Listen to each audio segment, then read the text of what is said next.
Ya, selamat malam. Assalamualaikum warahmatullahi wabarakatuh.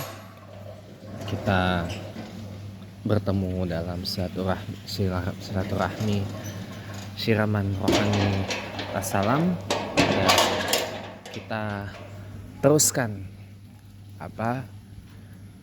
dakwah kita tentang sholat, ya.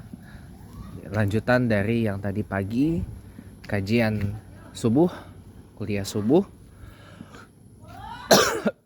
yang disampaikan guru kita, imam dan khotib Masjid Jami Al-Karim, Perumahan Bui Bintaro Permai, Pesanggerahan Jakarta Selatan, yaitu Al-Ustaz Haji Rahman Hussein MA, yang tadi juga menyinggung ihwal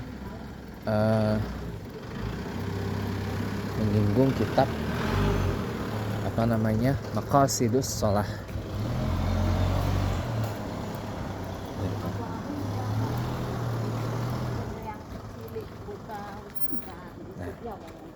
Kita sambung lagi, saudara. Nah, judul pada tayangan kali ini adalah bagi umat Islam, sholat itu adalah segalanya, ya. Karena sholat inilah yang membedakan umat agama Allah dengan yang bukan umat agama Allah, ya. Karena Allah sendiri yang memerintahkan seluruh makhluk dan bahkan seluruh nabi untuk bertunduk dan bersujud kepada Allah. Jadi sebagaimana yang tadi saya sampaikan, sholat ini bukan hanya perintah yang diterima eksklusif hanya kepada Nabi Muhammad SAW. Akan tetapi sholat ini juga merupakan perintah yang diturunkan Allah Subhanahu wa ta'ala kepada para nabi-nabi sebelum Nabi Muhammad sallallahu alaihi wasallam. Ya, Anda silakan baca sirah nabawiyah atau kaji lagi ayat-ayat Al-Qur'an tentang bagaimana Allah memerintahkan nabi-nabi terdahulu sebelum Nabi Muhammad sallallahu alaihi wasallam itu bersujud kepada Allah. Jadi agama yang diturunkan Allah kepada semua nabi adalah Islam. Ajarannya adalah ajaran yang menundukkan diri kita kepada Allah Subhanahu wa ta'ala. Meskipun perintah secara eksplisitnya baru disampaikan oleh Nabi Muhammad SAW kepada umatnya, tetapi sholat bukanlah perintah yang eksklusif hanya diberikan kepada umat Nabi Muhammad SAW. Jadi sholat ini adalah yang membedakan antara umat agama Allah dengan yang bukan menyandang status sebagai umat agama Allah. Ya, jadi kalau kita mengaku diri kita ini adalah umat agama Allah, umat Islam, maka kita harus menjadi orang yang menggandrungi sholat, menjadi orang yang kecanduan sholat, gitu. Bukan orang yang menghindari dan menjauhi sholat. Karena sholat itu adalah perintah Allah kepada seluruh umat dari umat para nabi, termasuk kita umat Nabi Muhammad sallallahu alaihi wasallam. Maka daripada itu, saudara sekalian, mari kita bersama-sama menjadikan sholat ini sebagai kebutuhan primer. Sebagaimana tadi sebelumnya saya sampaikan, sholat kalau kita jadikan sebagai kebutuhan primer, di atas dari kebutuhan primer yang duniawi, ya, maka kita gak akan berani satu langkah pun untuk meninggalkan yang namanya sholat. Gak akan berani. Kenapa? Karena di dalam hati kita ini telah tercantum, terpampang, sholat is everything. Sholat itu adalah segalanya bagi umat Islam. Ya, dan sholat ini adalah pembeda baik dari umat Islam dengan umat yang lain. Apalagi Islam ini kan menyandang status sebagai agama Allah, agama yang divalidasi langsung dan dibenarkan langsung oleh Allah Subhanahu wa ta'ala. Inna dina indallahil Islam. Itu Allah sendiri yang ngomong. Kita tidak perlu bukti. Mana tunjukkan bukti bahwa Islam adalah agama yang benar. Allah sendiri yang setelah mengatakan di dalam bait pertama Al-Quran surah Ali Imran ayat 19. Inna dina indallahil Islam. Bahwa agama yang benar di sisi Allah itu adalah agama Islam. Agama yang mengajarkan menundukkan diri kita kepada Allah Subhanahu wa ta'ala, bukan yang lain.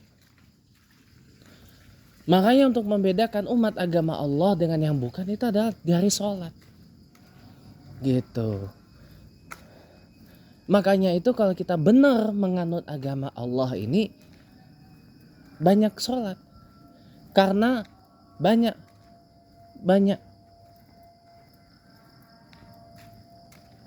sholat, makin dekat kita menuju ke pintu surga. Banyak sholat, makin banyak insya Allah dosa-dosa kita yang akan dihapus oleh Allah Subhanahu wa ta'ala. Kecuali satu, dosa musyrik, ya. Dosa musyrik itu memang harus taubatan nasuha, dan dosa kepada sesama umat manusia ya memang harus minta maaf kepada umat manusia. Tetapi kalau kita rajin sholat, walaupun kita punya salah kepada manusia, akan dimudahkan bagi kita untuk meminta maaf kepada orang yang kita rugikan, orang yang kita sakiti, kepada insan yang kita zalimi misalkan. Akan lebih mudah karena khasiat dari sholat itu banyak banget. Bukan hanya memperlancar semua urusan, bukan hanya mempermudah semua urusan.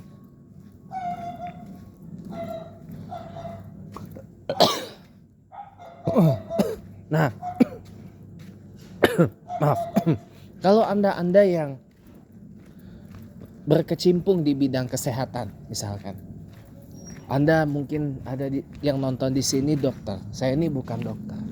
Saya ini bukan orang nakes ya, atau orang yang personalia di bidang kesehatan. Saya bukan, ya. Tetapi kalau secara medis ya, gerakan-gerakan salat itu dipercaya salah satunya adalah untuk memperlancar peredaran darah di antar anggota tubuh. Ya, asal kita gerakan sholatnya sesuai dengan apa yang dituntunkan oleh Nabiullah Muhammad Sallallahu Alaihi Wasallam. Terserah mau mengikut mazhab apa, karena dari Rabi'atul Mazhab itu gerakan sholatnya sama semua, ya. Kalau gerakan sholatnya kita sudah sesuai dengan apa yang dituntunkan oleh Nabi Muhammad Sallallahu Alaihi Wasallam, maka sholat itu menyehatkan. Ya, sholat itu sejatinya adalah sebuah sports atau sebuah olahraga yang sambil kita membaca Al-Quran. Ya, gerakan olahraga sambil kita membaca Al-Quran dan sambil kita mengglorifikasi Allah Subhanahu wa taala, ya, dan juga sambil kita bersolawat kepada Nabi Muhammad sallallahu alaihi wasallam dan keluarganya, beserta Nabiullah Ibrahim alaihissalam dan keluarganya. Sejatinya sholat itu adalah sebuah gerakan olahraga, saudara. Kalau kita mau sadari itu, gerakan olahraga. Maka sholat itu menyehatkan. Tentu kalau kita mau maksimal, tentu kita harus rajin berolahraga. Ya kan? Tapi berolahragalah sesuai kemampuan. Makanya sholat itu menyehatkan. Kalau kita sholatnya sesuai dengan apa yang telah dituntun oleh Nabi Muhammad Sallallahu Alaihi Wasallam. Jadi sholat itu juga tidak bisa ngasal. Yang penting kelar, selesai.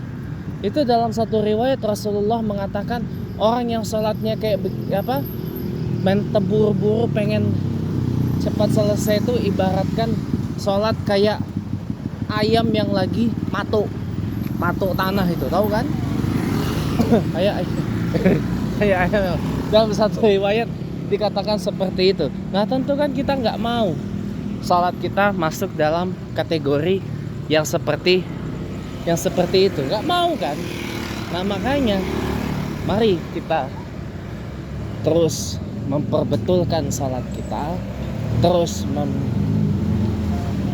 memperbaiki sholat kita, agar paling tidak sholat kita sesuai dengan tuntunan Nabiullah Muhammad Sallallahu Alaihi Wasallam. Dan yang paling penting lagi, kita cantumkan dalam hati kita, cap dalam hati kita bahwa sholat itu bukan hanya sekedar kewajiban, tetapi sholat adalah sebuah kebutuhan,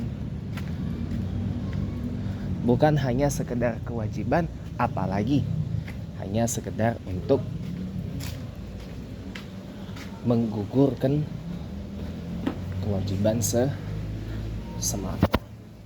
Mari kita jadikan salat kita sebagai kebutuhan di atas semua kebutuhan kita. Allahul muwaffiq wal muwaffiq. Assalamualaikum warahmatullahi wabarakatuh dan terima kasih.